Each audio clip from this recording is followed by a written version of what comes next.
Imagine this. You walk into a cafe on a quiet morning. The smell of roasted coffee beans lingers in the air. Soft music hums in the background, and a chalkboard menu stands in front of you. On the board, there are 3 latte options. A small one for $2.50, a medium for $3, a large for $6.50. Now, most people would expect that customers would rationally pick the size that gives them the best value for their money. Logic would suggest you do a quick mental calculation, weigh the price against the size, and choose accordingly. Yet, if you observe carefully, you'd find that most people overwhelmingly order the medium. Why? Because the medium feels like the safe choice. The small feels too little, almost stingy. The large feels outrageously expensive. And the medium, sitting comfortably in between, looks like the reasonable, smart option, even if, in reality, it might not give you the best value at all. This is the essence of Dan Ariely's Predictably Irrational. The stunning truth that human beings, though convinced of their rationality, are consistently and systematically irrational. We don't make decisions like calculating machines. We fall prey to invisible influences, social pressures, emotions, and cognitive traps. And most fascinating part? These patterns of irrationality are predictable. The central premise: why we think we're smart but aren't. Most of us grow up believing that human beings are rational creatures. Economists, for decades, built entire theories on this assumption, that people carefully weigh costs and benefits before making decisions. But Ariely, through years of behavioral experiments, tears this illusion apart. He shows that our minds don't work like neat spreadsheets. Instead, they're full of shortcuts, biases, and unconscious nudges that guide our choices. Worse, we're blind to these forces. We often believe we're making free, rational decisions, when in truth, we're dancing to invisible psychological strings. And here lies the beauty of Ariely's work. He doesn't just reveal that we're irrational. He demonstrates it with real, playful experiments that expose our hidden weaknesses. Chapter 1. The Truth About Relativity. Let's return to that cafe example. Why does the medium feel so appealing? Ariely argues that we almost never know what we truly want until we compare it to something else. This is called the relativity trap. Take another example he gives: a magazine subscription. When people were offered 2 options, an online subscription for $59 or a print subscription for $125, most chose the cheaper online version. But then, Ariely's team introduced a third option, a print plus online package for $125. Now suddenly, most people flocked to the $125 bundle. Why? Because compared to the print-only option at the same price, the bundle looked like an incredible deal. No one wanted the print-only option, but its mere presence made the bundle shine. Here's the shocking realization: the decoy option, something we'd never actually buy, can drastically shape our choices. It's not about absolute value. It's about comparison. We don't know if $125 is expensive or cheap until we see it next to something else. Ariely calls this the truth about relativity. We don't drive luxury cars because they're objectively worth their price. We drive them because they look better than the slightly cheaper one next to them. This lesson extends far beyond magazines or coffee. Think about dating apps, real estate, job offers. We constantly compare, and those comparisons often trick us into decisions we wouldn't otherwise make. The emotional weight of relativity. Ariely's brilliance lies in not just exposing these traps, but also showing how they feel. Think about how you compare yourself with your peers. Maybe you earn $50,000 a year. On paper, that might sound fine. But if your colleagues earn $60,000, suddenly your satisfaction plummets. If they earn $40,000, you feel on top of the world. It's the same income, but relativity changes everything. This emotional weight explains why humans often chase endless upgrades: a bigger house, a newer phone, a flashier car. Not because we need them, but because comparison tricks us into believing we do. And that's the haunting truth. Relativity drives much of our happiness and much of our misery. Chapter 2. The Fallacy of Supply and Demand. Economics textbooks love to preach the law of supply and demand. Prices are supposed to be determined by rational trade-offs between scarcity and value.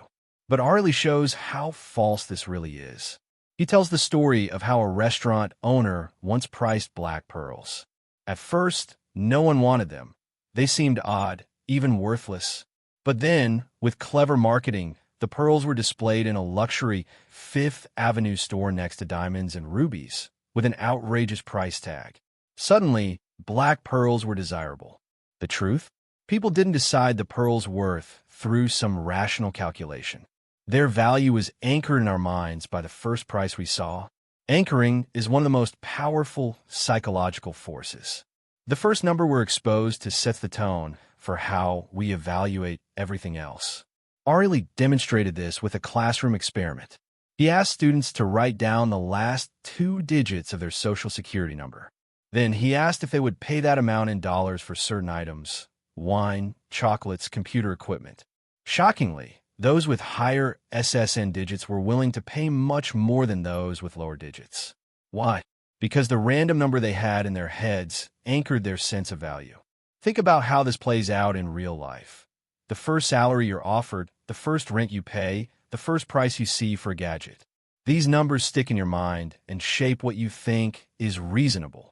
And it's terrifying because it means markets aren't really governed by rational forces. They're governed by psychology. Chapter 3. The Cost of Zero. Now comes one of Ariely's most beloved insights: the strange allure of free. Picture this. You're offered a choice between a lint truffle for 15 cents and a Hershey's Kiss for 1 cent. Most people pick the truffle, recognizing its higher quality. But if the prices are dropped by 1 cent, making the truffle 14 cents and the Kiss free, suddenly, most people switch to the Kiss. Logically, nothing has changed. The price difference between the two is still 14 cents. But emotionally, free feels magical. It's irresistible. Why? Because when something is free, we don't just see it as cheap, we see it as risk-free. No possibility of loss, no regret. Our brains overvalue zero to the point of irrationality. This explains why companies give away free shipping, free samples, free trials. They know the word free short-circuits our rational thinking. Think about Amazon. People in Europe weren't using Amazon's free shipping promotion until they discovered that France's 1 cent shipping was being ignored. Why? Because 1 cent wasn't free. Once France changed it to zero, sales skyrocketed. This tiny difference, a penny versus nothing, changes everything. Chapter 4. The Cost of Social Norms. Now Ariely takes us into the subtle world of social norms versus market norms. Imagine a friend invites you for dinner. You eat, laugh, and enjoy the evening. At the end, you reach into your pocket and hand them $50 for the meal. What happens? You've ruined the friendship. Why? Because you shifted the situation from social norm, friends share meals, to a market norm. This is a transaction. We live in 2 worlds at once. In the social world, we give, help, and care without expecting precise payback. In the market world, everything has a price. The problem comes when these worlds collide. Companies often try to pretend they're in the social world. We're a family. We care about you. But when things go wrong, they suddenly enforce market rules. Employees feel betrayed. Ariely demonstrates this with experiments. When people were asked to perform a simple task for free, they did it enthusiastically. When they were asked to do it for a small amount of money, motivation dropped. But when they were asked to do it for a larger amount, effort increased. Strangely, people worked harder for nothing than for a token payment. Why? Because doing it for free felt like part of social norms, like helping a friend. But doing it for cheap money felt insulting. It shifted into the market world, and suddenly the pay wasn't worth it. This lesson is huge. Companies, leaders, even families need to be careful about when they invoke social norms and when they invoke market norms. Mixing them recklessly leads to frustration and resentment. The emotional undercurrent of Part 1.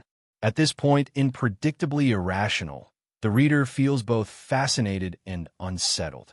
Ariely isn't just telling quirky stories. He's exposing the deep vulnerabilities of the human mind. We're swayed by meaningless comparisons. Our sense of value is distorted by arbitrary anchors. We're irrationally obsessed with free. We get trapped between social and market expectations. And the haunting realization is these aren't occasional slip-ups. They're systematic, predictable, built into the very wiring of our brains. We walk through life believing we're making rational decisions. But in truth, much of what we do, what we buy, who we love, what we feel, is shaped by hidden forces we barely recognize. And this is just the beginning. The hidden enemy of progress, procrastination and self-control. Picture yourself signing up for an online class. At the beginning, you're given all the lecture materials and 3 major assignments spread across the semester. The professor tells you, it's up to you when you submit them, anytime before the semester ends. Freedom, flexibility. Rationally, this should be a student's dream. You can pace yourself, plan ahead, and avoid unnecessary stress. But here's what Ariely's experiments found. Most students don't plan ahead. Instead, they wait until the last possible moment, rush through the assignments, and often perform worse. When Ariely compared this group to another class where deadlines were fixed and evenly spaced, something remarkable happened. The students with strict deadlines performed significantly better. The lesson? Humans are notoriously bad at self-control. We procrastinate not because we're lazy, but because our brains are wired to favor short-term comfort over long-term benefit. This isn't just about schoolwork. It's about diets, exercise, saving money, and quitting smoking. We intend to act wisely tomorrow, but when tomorrow becomes today, temptation overwhelms intention. Ariely points out something crucial here. Deadlines, restrictions, and rules, things we often resent, can actually liberate us. They protect us from our own weaknesses. Like a seatbelt restraining us in a crash, self-imposed boundaries shield us from impulsive choices. The pain of procrastination in real life.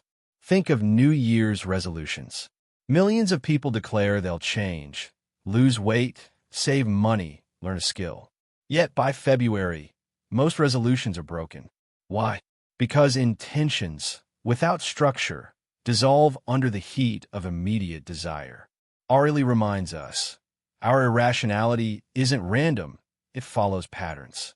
We consistently underestimate the power of temptation and overestimate our willpower. To counteract this, we need what he calls commitment devices.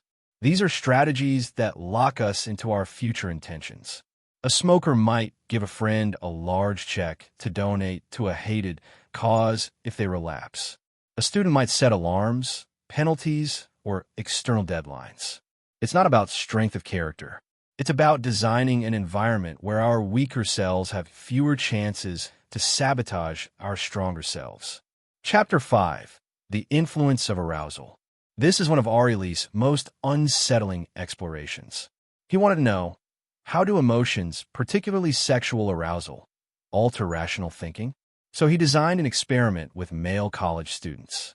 They were asked to answer a series of questions in 2 conditions, once in a cold, rational state, and once while sexually aroused, yes, literally in private while aroused. The results were shocking. In their calm state, most students gave cautious, socially acceptable answers. They claimed they wouldn't engage in risky or unethical behavior, things like not using protection, pressuring a partner, or considering questionable sexual activities. But in the aroused state, their answers dramatically shifted. Suddenly, risky behaviors seemed more acceptable. Their standards for what was reasonable plunged. This revealed a disturbing truth. We drastically underestimate how much emotions, especially strong ones, can hijack our decision-making. Ariely calls this the empathy gap, our inability to predict how we'll behave in a different emotional state. Calm us and think we can resist temptation. Angry us, drunk us, or aroused us proves otherwise. This gap has serious consequences.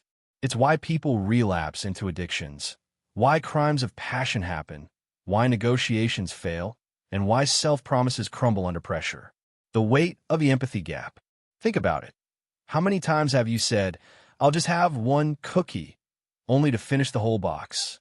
Or promised yourself you'd stay calm during an argument, only to explode in anger? We assume our rational self is in control. But in truth, our emotional states often dictate our behavior, and we're terrible at predicting just how much influence they hold. Ariely's point is both sobering and liberating. If we accept that emotions will override logic, we can prepare for it. We can build guardrails before we are in the heat of the moment. A recovering alcoholic might avoid bars entirely. A couple might agree on cooling off rules before fights escalate. It's not a weakness. It's acknowledging the predictability of our irrationality. Chapter 6. The Problem of Ownership. Now, Ariely introduces one of the most powerful and deeply human biases, the endowment effect. Simply put, we overvalue what we own simply because we own it. He demonstrates this with a classic experiment at Duke University, where basketball tickets are notoriously hard to get. Students who won tickets through a lottery were asked how much they'd sell them for. Their average price? About $2,400. Students who didn't win tickets were asked how much they'd pay to buy them. Their average? Around $170. Same tickets, same event, wildly different values. Ownership doesn't just give us possession, it reshapes our perception of worth. Once something is ours, parting with it feels like a loss, and humans hate losses far more than they love equivalent gains. This explains why people cling to clutter, overprice their homes, or refuse to sell old cars at market value. Emotionally, selling feels like losing part of ourselves. The 3 quirks of ownership. Ariely points out 3 specific quirks that make ownership so sticky. We fall in love with what we own. A mug feels ordinary in a store, but once it's ours, it feels special. We focus on what we'd lose, not what we'd gain. Selling an item makes us dwell on its benefits. Buying it makes us dwell on its cost. We assume others see what we see. We project our attachment onto others, believing they'll value our possessions as much as we do. This creates endless frustration in negotiations, sales, and even relationships. One person's treasure is another's junk, but the owner can't see it. The emotional shadow of ownership. This insight runs deeper than just money or stuff. Think of ideas, opinions, or even relationships. Once we own a belief, we cling to it fiercely. Once we're in a relationship, even a toxic one, letting go feels unbearable. Ownership roots itself not only in our wallets, but also in our hearts and minds. It's why humans resist change, cling to the familiar, and sometimes sabotage themselves rather than give something up. Chapter 7. The Problem of Expectations. Now Ariely takes us into the world of expectations and how they shape our reality more than we realize. Imagine drinking 2 beers. One is just a regular beer. The other is the same beer, but with a drop of balsamic vinegar secretly added. If you taste them without knowing, most people actually prefer the vinegar one. It gives the beer an intriguing flavor. But if you're told beforehand that one beer has vinegar in it, almost everyone hates it. This is the power of expectations. Our beliefs shape our experiences. If we expect something to taste bad, it often does. If we expect something to be good, we may overlook its flaws. This extends beyond food. Studies show that when people take a pill labeled as an expensive painkiller, they report more relief than when they take the same pill labeled as cheap. The price changed their expectation, and the expectation changed their reality. The everyday power of expectations. Think about it in daily life. If you expect someone to be rude, you're more likely to interpret their words as offensive. If you expect a movie to be amazing, you might enjoy it more, even if it's mediocre. If you believe you're drinking decaf coffee, your body may not feel as alert, even if it's full caffeine. Expectations aren't just mental. They literally change our perceptions, experiences, and sometimes even physical responses. This means reality isn't as fixed as we think. Our minds filter everything through a lens of belief, and sometimes those beliefs blind us. The shadow side of expectations. While expectations can enhance experiences, they can also trap us. Stereotypes are a painful example. If we expect certain behaviors from a group, we're more likely to perceive those behaviors, whether they're real or not. This perpetuates prejudice and discrimination. On a personal level, Expectations can rob us of genuine experience. If we're convinced something will fail, we might not even try. If we expect love to disappoint us, we may never open our hearts fully. Ariely's message here is clear. To understand irrationality, we must see how deeply our expectations craft our realities. Chapter 8. The Problem of Price and Placebo. One of Ariely's most mind-bending revelations is how price influences not just perception, but actual effectiveness. He conducted experiments where participants received what they thought were expensive painkillers versus cheap ones. Both were placebos, sugar pills. But those who believed they were taking expensive medicine reported greater pain relief. This wasn't just in their heads. Brain scans showed their neural responses actually changed. The placebo effect, supercharged by price, physically altered their experience of pain. The implication? Our brains don't simply respond to substances. They respond to stories, contexts, and expectations. The emotional core of Part 2. By now, Ariely has led us into some of the darkest corners of our own minds. We fail at self-control, procrastinating against our own best interests. Our emotions override rationality, creating the empathy gap. Ownership blinds us, making us overvalue what's ours. Expectations shape reality, for better or worse. Even the placebo effect shows that belief can be as powerful as biology. And through all this, a pattern emerges. Humans are not broken machines, but predictably flawed ones. Our irrationality isn't random chaos. It's structured, consistent, and deeply human. Ariely leaves us with a haunting thought. If our perceptions, choices, and even our sense of pain can be manipulated by context, price, or belief, then how much of what we call truth is really just the echo of our own expectations? This question sets the stage for the final sections of the book, where he explores dishonesty, the influence of others, and how understanding our irrationality can help us live better lives. The slippery slope of dishonesty. Think for a moment about cheating. When we picture dishonesty, we often imagine dramatic cases, someone stealing thousands of dollars, committing fraud, or lying under oath. But Ariely reveals a much subtler and more unsettling truth. Most dishonesty happens in small doses, and nearly all of us are guilty. To explore this, he designed what he called the matrix test. Participants were given a sheet filled with simple math problems, like finding pairs of numbers that add up to 10. They had a short time to solve as many as possible, and for each correct answer, they would earn money. But here's the twist. In some groups, participants handed in their sheets to be graded by the experimenters. In others, they were allowed to grade themselves and simply report how many they solved. The results? When reporting honestly, the average was about 4 problems solved. But when participants could cheat undetected, the average jumped to 6. Nobody claimed to have solved all 20 problems. Most people cheated just a little. They padded their results by 2 or 3, enough to profit but not enough to feel like full-blown criminals. This small dishonesty wasn't about opportunity. It was about self-image. People wanted the extra money, yes, but they also wanted to believe they were still good, honest individuals. So they cheated just enough to benefit, but not enough to feel guilty. The fudge factor. This led Ariely to one of his most profound insights. We live with a built-in fudge factor. The fudge factor is the psychological buffer that lets us cheat a little without damaging our self-perception. We tell ourselves things like, "It's just a white lie. Everyone else does it. It's only a few extra dollars. No harm done." This mental loophole allows us to benefit from dishonesty while still thinking of ourselves as moral people. But here's the danger. Once we allow ourselves a little dishonesty, the slope becomes slippery. The fudge factor can expand, and before long, what once felt unacceptable begins to feel normal.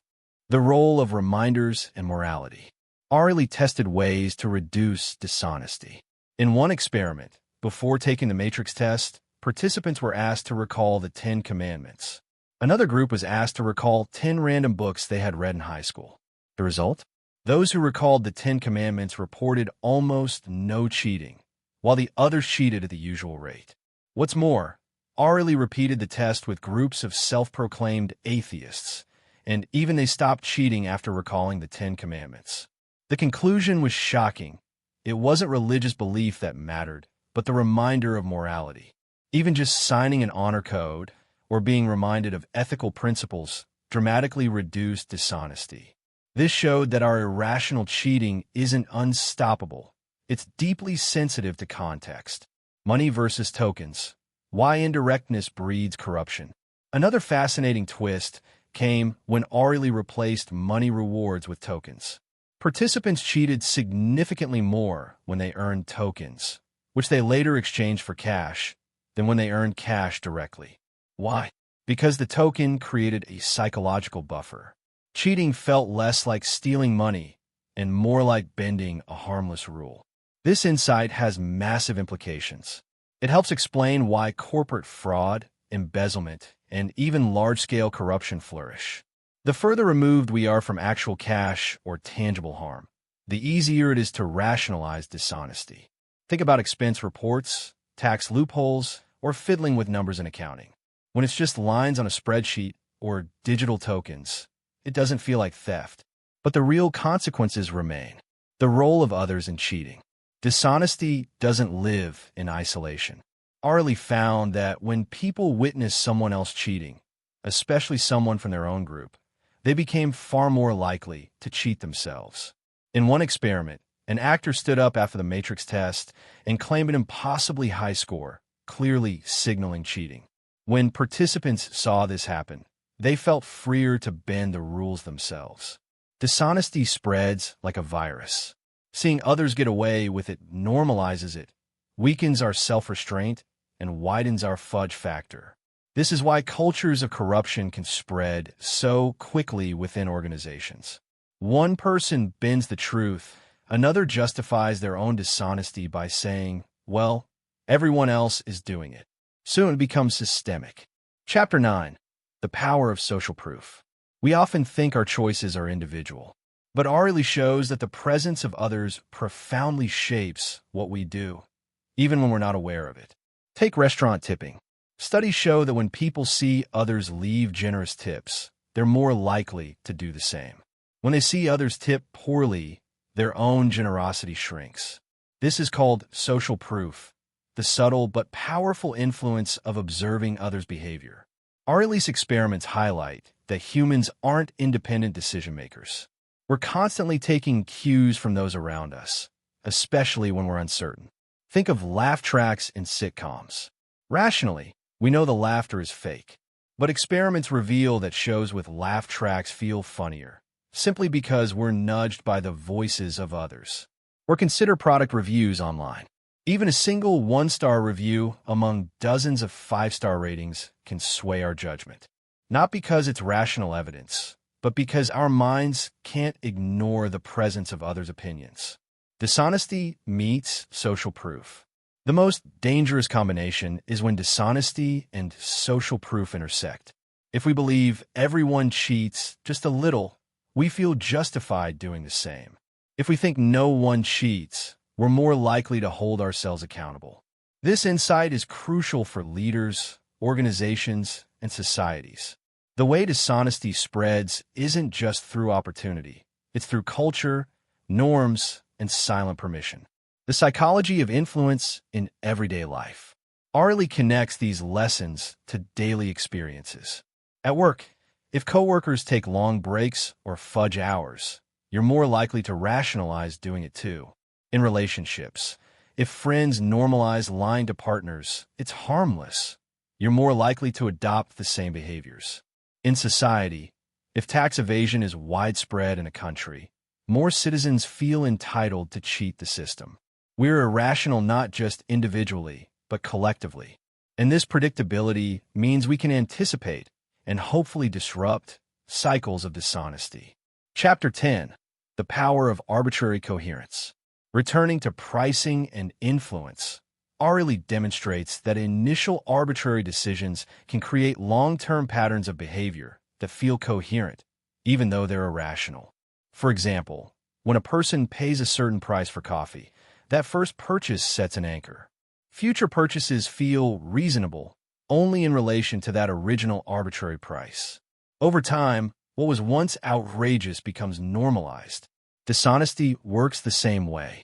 A small lie sets an anchor. Each future lie feels easier because the boundary has already shifted. Over time, dishonesty feels coherent, even though it began from an irrational place. Dishonesty's human face. What makes this part of Ariely's book so haunting is its humanity. He's not describing villains or criminals. He's describing us. The student who cheats by 2 answers. The employee who exaggerates hours just a little. The shopper who slips an extra candy into the bag. These aren't hardened liars. They're ordinary people, bending rules in ways that feel safe and justifiable. And yet, when multiplied across millions, these small dishonesties reshape economies, organizations, and trust in society. The message isn't that humans are evil. It's that we're predictably irrational in our dishonesty, guided by fudge factors, reminders, and the behavior of others, toward a world of better norms. If dishonesty is contagious, so is honesty. Ariely's experiments suggest that when ethical behavior is highlighted, when moral codes are reminded, and when transparency is increased, dishonesty shrinks. It's not about punishing people harshly.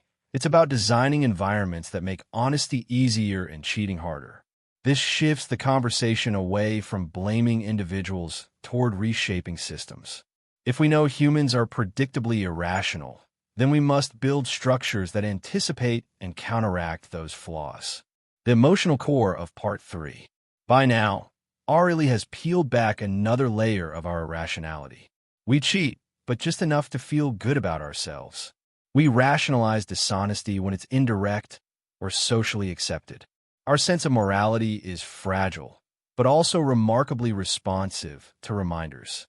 Dishonesty spreads through culture, just as honesty does.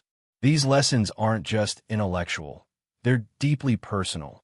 They explain why we lie to ourselves about diets, why corruption spreads in governments, why relationships falter under white lies, and why trust in institutions can erode so quickly. The haunting message is this: dishonesty isn't the exception to human behavior. It's the rule, woven into our psychology. The only question is whether we'll acknowledge it and design systems that help us live up to our better selves. And with that, Ariely prepares us for his final lessons, the ultimate irrationality of predictability itself, and how embracing our flaws can lead us to a wiser, more compassionate view of human nature. Part 4. The weight of expectations, the power of price, and the subtlety of dishonesty. When Dan Ariely explores human behavior, one recurring theme keeps reappearing like a quiet shadow. Our expectations shape our reality more than we care to admit. And when expectations join hands with powerful cultural cues like price or honor, the irrationality in our decisions multiplies. This section of Predictably Irrational is where Ariely digs deep into how we deceive ourselves, sometimes with a smile, sometimes with a shrug, and often without even realizing it. It's not about if we are irrational. It's about how predictable that irrationality can be when nudged by forces like cost, cultural narratives, or even our own sense of pride. Let's unpack the next layer of this fascinating book. Chapter 7. The Power of Price. Why a 50-cent aspirin can do what a penny aspirin can't. Imagine you're suffering from a headache. Someone offers you a small white pill, claiming it's a proven painkiller. You take it, and within minutes, the pain begins to fade. Relief washes over you. But here's the twist. You didn't actually swallow anything special. It was nothing more than a sugar pill, a placebo. Now comes the bigger twist. Your level of relief often depends on the price of the pill. Ariely describes a groundbreaking experiment where participants were given placebos disguised as painkillers. Half the group was told that the pill cost $2.50 each. The other half was told that the pill cost just 10 cents. The result? An astonishing difference. Nearly all of those who believed they had taken the expensive pill reported significant pain relief. Meanwhile, fewer than half of those who believed they had taken the cheap pill reported the same. This isn't about gullibility, it's about expectation. The higher price signaled value. Subconsciously, the participants believed that the expensive pill had to work better. Their minds and bodies followed that belief. This is not just theory. It's the placebo effect in action, magnified by the psychology of price. Think about how this plays out in real life. Why do people pay hundreds for premium vitamins, designer workout supplements, or fancy anti-aging creams when cheaper versions have nearly identical ingredients? Because we associate higher cost with higher effectiveness. Marketers understand this truth all too well. Ariely reveals that when it comes to medicine, wine, food, or even technology, we often conflate price with performance. A $200 bottle of wine is expected to taste better than a $20 one, and so it often does, at least in our minds. But here's the troubling part. These illusions don't just change perception. They can change actual outcomes. In medical cases, this means that someone may genuinely feel pain relief, not because of the pill itself, but because of the price tag attached to it. This insight unsettles us because it questions the very core of value. Do we feel better because something works, or because we expect it to? Chapter 8. The Context of Expectations. Why a dish tastes better in a fancy restaurant. If price shapes our expectations of effectiveness, then context shapes our expectations of experience. Ariely invites us to think about food, one of the most intimate and emotional areas of human life. Picture yourself in a dimly lit French restaurant with soft music playing. A waiter sets down a dish with an elegant flourish, describing it in a rich accent. Tonight's special, braised duck breast in a port wine reduction with truffle essence. Now picture the exact same dish served in a plastic takeout container, with no ceremony, no dim lights, no lyrical explanation. Same food, same recipe, but the experience feels different. Ariely ran experiments where students tasted beers with small modifications. Some samples contained vinegar added secretly, while others were plain. When tasters were told about the vinegar up front, they reported disgust. But when the information was withheld until after tasting, many preferred the vinegar beer, describing it as complex or interesting. What's happening here? Expectations are acting as a filter. When you anticipate something will taste bad, your mind adjusts the experience accordingly. Conversely, if you're primed to expect richness or quality, you'll often perceive it, even if the actual product hasn't changed. This isn't limited to food or drink. It applies to art, music, vacations, and even people. A person introduced as a Harvard graduate will often be perceived as smarter, funnier, or more competent than if they were introduced simply by their first name. Expectations don't just tint reality, they construct it. Ariely emphasizes that this has vast implications. Our judgments of products, experiences, and even people are heavily shaped by what we expect going in. Chapter 9. The Problem of Procrastination and Self-Control. Why we fail to stick to our plans. After examining price and expectations, Ariely shifts to a different kind of irrationality, one that plagues nearly everyone: procrastination. Why do students cram the night before exams, despite knowing they had weeks to prepare? Why do we sign up for gym memberships in January only to stop going by March? Why do people struggle to save money for retirement, even when they understand the long-term benefits? The answer lies in the battle between our long-term intentions and our short-term impulses. Ariely conducted an experiment with his students by giving them 3 deadlines for major papers. One group could set their own deadlines. Another group had evenly spaced, fixed deadlines. A third group had one final deadline at the end of the semester. The result? Students with evenly spaced, fixed deadlines performed best. The group with one big deadline at the end performed worst. Why? Because we humans consistently underestimate our weakness for procrastination. We say we'll pace ourselves, but without structure, we fall prey to the allure of immediate gratification. This insight goes beyond academics. It explains failed diets, abandoned self-improvement goals, and dwindling bank accounts. Our intentions are noble, but when faced with temptation, Netflix, junk food, a shopping spree, our rational planning collapses. What Ariely highlights is the importance of external constraints. Deadlines, pre-commitment strategies, and structure plans help us compensate for our lack of self-control. This is not just theory. It's a prescription for better living. Want to save more money? Automate deposits into a savings account. Want to avoid overeating? Use smaller plates or pre-portioned meals. Want to stick to a workout plan? Pay for classes up front. By recognizing our predictable failures and self-control, we can design systems that protect us from ourselves. Chapter 10. The High Price of Ownership. Why we overvalue what we have. If you've ever tried to sell something you own, a car, a house, even an old phone, you've probably discovered a frustrating truth. People rarely value your things as much as you do. This is called the endowment effect, the tendency to overvalue something simply because it belongs to us. Ariely describes an experiment involving Duke University basketball tickets. Tickets were notoriously scarce and coveted. Students who won tickets in a lottery often valued them at thousands of dollars, refusing to sell. Meanwhile, students who didn't win were only willing to pay a few $100s to buy one. Same ticket, same game, wildly different valuations. The only difference was ownership. When we own something, we attach emotional value to it. We focus on what we stand to lose if we give it up rather than what we stand to gain from selling it. This explains why people cling to unused possessions, overpriced homes, or outdated gadgets. It's not just sentimentality, it's irrational attachment. This insight also explains why companies love free trials or money-back guarantees.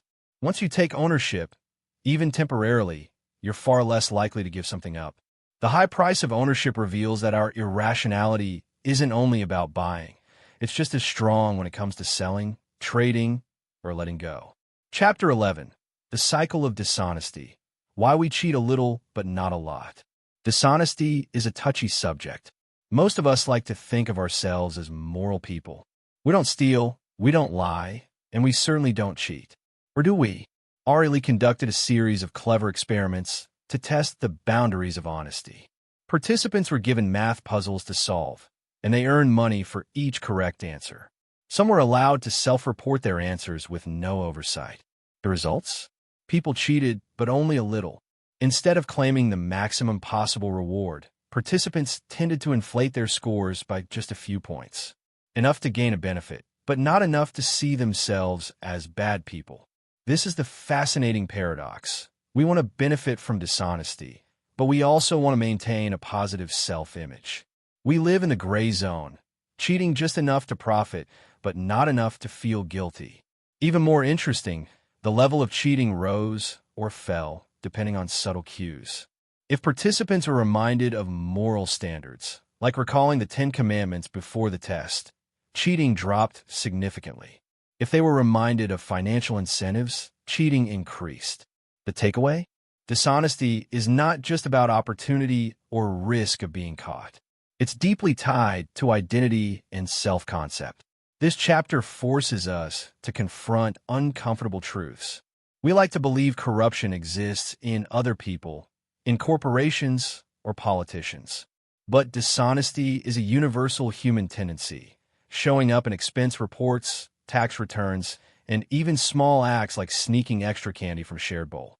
We are not purely honest or purely dishonest. We are predictably semi-honest. Reflection, the invisible strings.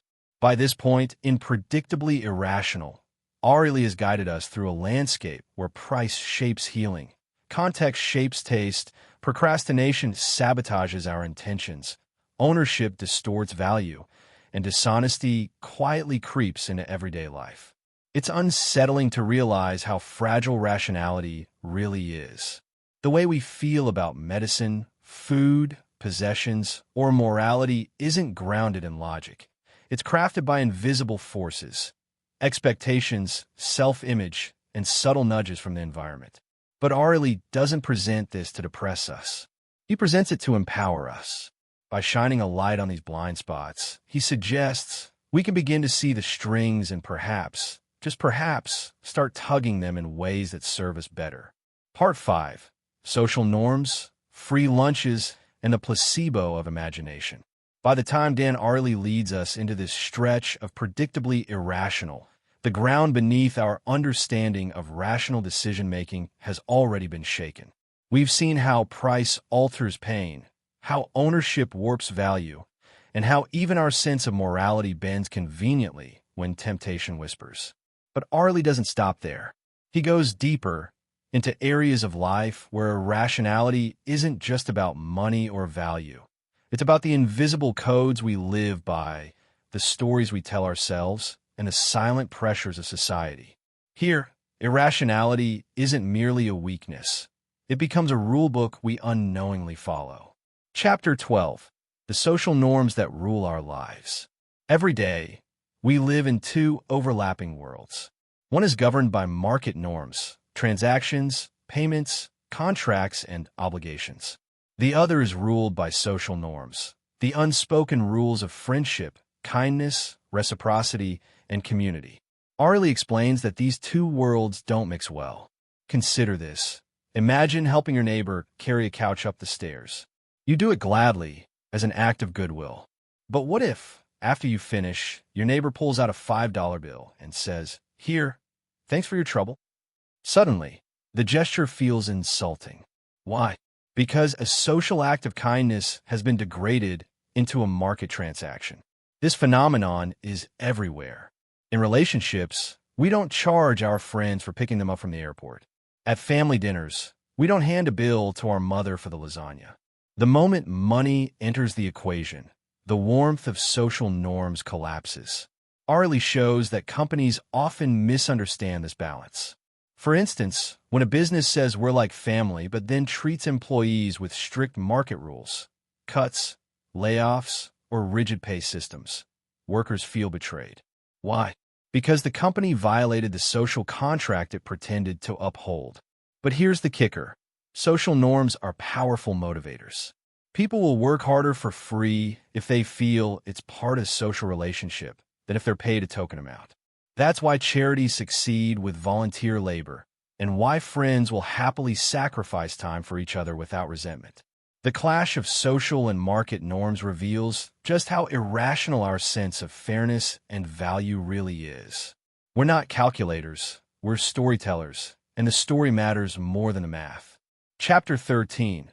The Cost of Zero, Why We Overvalue Free Things.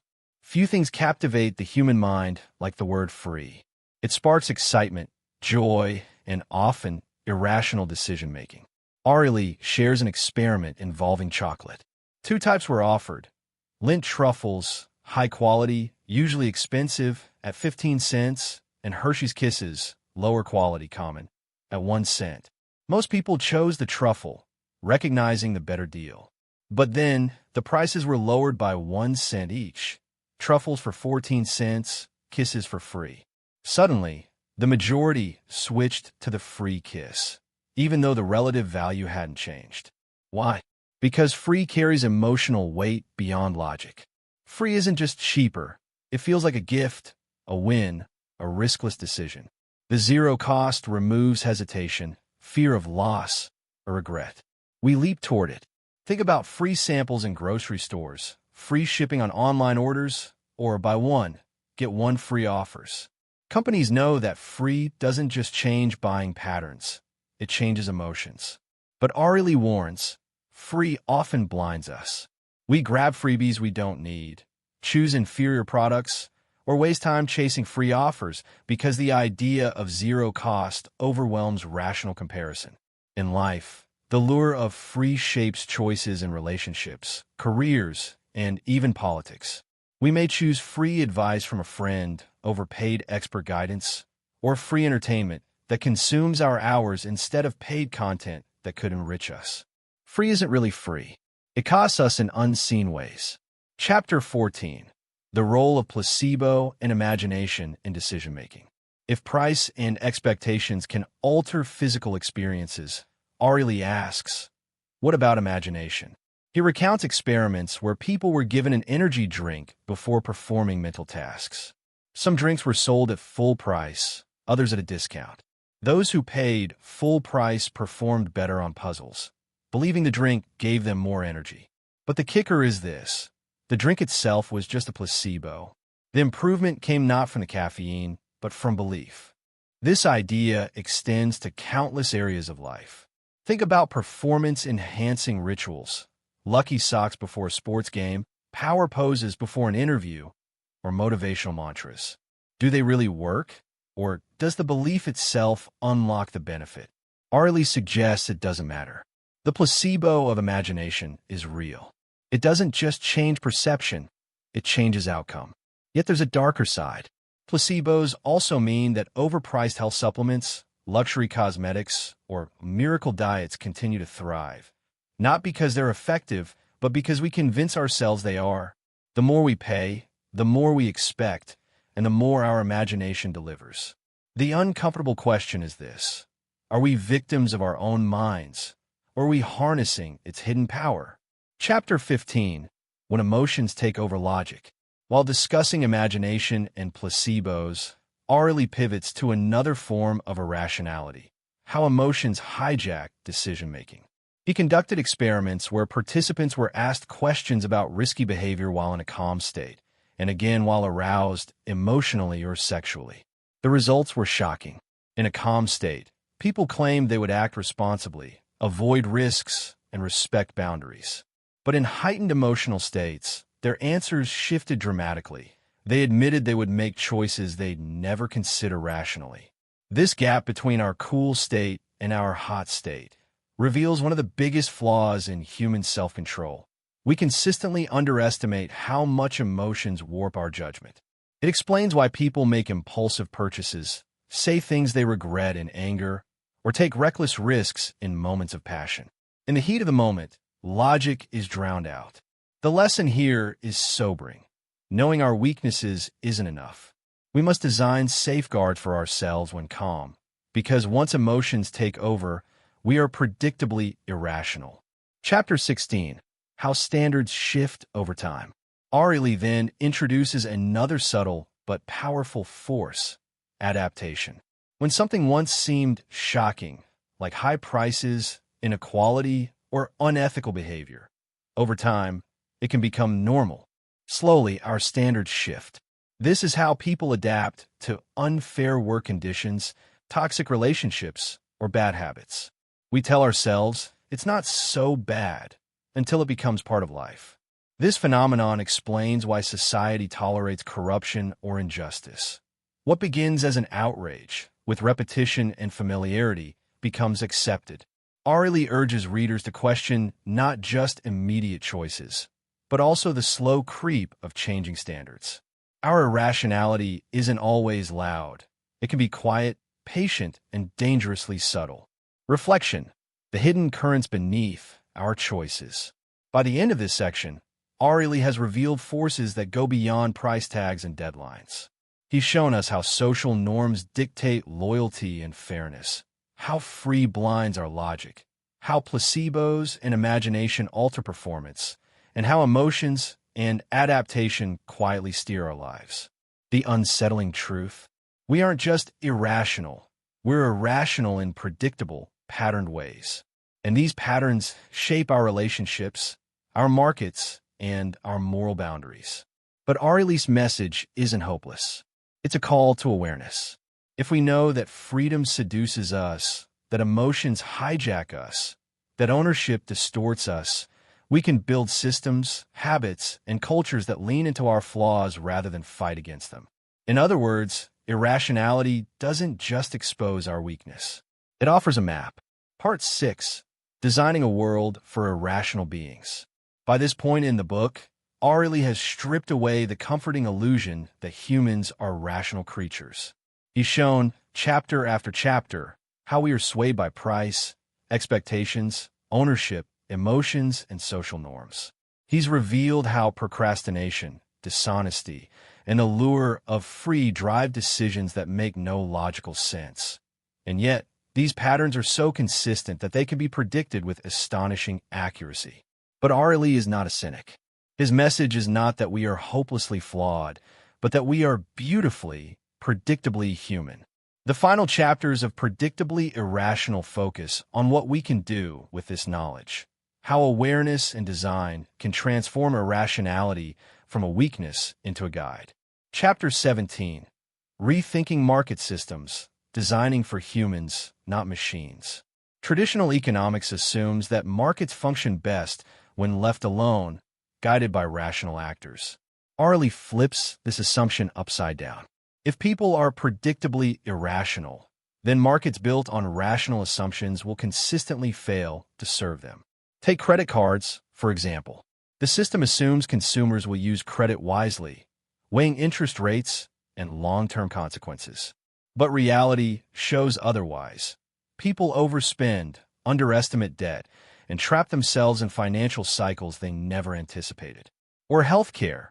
Policymakers assume patients will compare costs and choose rationally among treatments. But patients are swayed by price signals, placebo effects, and the authority of doctors. Ariely's solution isn't to expect more rationality. It's to design markets with our irrational nature in mind. That means safeguards like clearer defaults, better disclosures, and systems that nudge us toward healthier, more sustainable choices. One example is organ donation programs. Countries that require people to opt in, signing up to be donors, have dramatically lower participation rates than those where people are automatically donors unless they opt out. The difference isn't morality, it's inertia. By changing the default, you change the outcome. This is the power of behavioral design, creating systems that embrace our flaws rather than punish them. Chapter 18. Honesty, Morality, and Building Better Institutions. Earlier, Ariely showed how dishonesty operates in a gray zone. People cheat just enough to benefit, but not enough to see themselves as cheaters. The implication is profound. Morality isn't fixed, it's elastic, shaped by context. So what does this mean for institutions like businesses, governments, or schools? It means we can't just rely on punishment to enforce honesty. Instead, we need to foster environments where moral reminders and social accountability matter. For example, companies that emphasize integrity and transparency, not just profits, are more likely to reduce dishonest behavior among employees. Ariely points to experiments where simply asking people to sign an honesty pledge before filling out a form significantly reduced cheating. Small nudges like these remind people of their moral identity at the right time. It's not about making people rational. It's about designing systems that make it easier for people to live up to their own ideals. Chapter 19. Embracing Irrationality in Personal Life. While much of the book focuses on economics and systems, Ariely also zooms in on the individual level. How do these insights apply to our personal lives? The first lesson is humility. Knowing that we are prone to irrationality should make us less judgmental of others. That friend who overspends on shoes, the colleague who procrastinates endlessly, the relative who clings to a useless heirloom. They're not being stupid. They're being human. The second lesson is self-awareness. We can create personal strategies to counteract our own blind spots. For example, if you know you procrastinate, set smaller deadlines for yourself. If you know ownership distorts value, question your attachment before refusing to sell something. If you know free seduces you, pause before grabbing a freebie you don't need. The third lesson is compassion. Understanding the forces behind behavior allows us to design kinder relationships. Instead of scolding someone for failing at self-control, help them build structures that support their goals. Ariely's point is subtle but powerful. When we stop expecting rational perfection, we can build more forgiving, supportive systems for ourselves and for each other. Chapter 20. The final message, Predictably Human. Ariely closes with a reflection on the journey of the book itself. He reminds us that irrationality isn't a bug in the system. It's the system. Yes, we are inconsistent. Yes, we make foolish choices. Yes, we fall for illusions, temptations, and biases. But this doesn't mean we're doomed. It means we can stop pretending we're perfectly rational and start designing a life that honors the truth of who we are. He likens this to designing tools. Imagine trying to build a chair for people who had no weight or gravity. It wouldn't work. In the same way, designing markets, policies, or even daily habits for rational humans is doomed to fail. But when we design for real humans, messy, emotional, imaginative humans, suddenly the world starts to make sense. The beauty of Ariely's vision is that it's practical. His message is not abstract philosophy, but a guide for life. Build deadlines into your routines. Question ownership before overvaluing. Recognize when free blinds you. Harness placebos and expectations for good. Create environments that nurture honesty. Design systems that anticipate failure and cushion it. In short, don't fight irrationality. Learn its rhythm and move with it. Closing reflection, a mirror, not a map. Predictably Irrational is not a book of answers. It's a mirror. It forces us to look at ourselves honestly, to see the irrational quirks we'd rather deny. But in that mirror, there is liberation. We are not broken calculators. We are storytelling creatures, driven by meaning, context, and emotion. We fall into predictable traps, yes, but those same patterns also hold the key to designing a better life, a better economy, and a better society. Dan Ariely's genius lies in transforming what could be a bleak conclusion, that humans are irrational, into a hopeful one, that our irrationality is predictable and therefore workable. Once we understand the hidden patterns, we can build systems, habits, and cultures that turn weakness into wisdom. And perhaps that is the most rational decision we can ever make.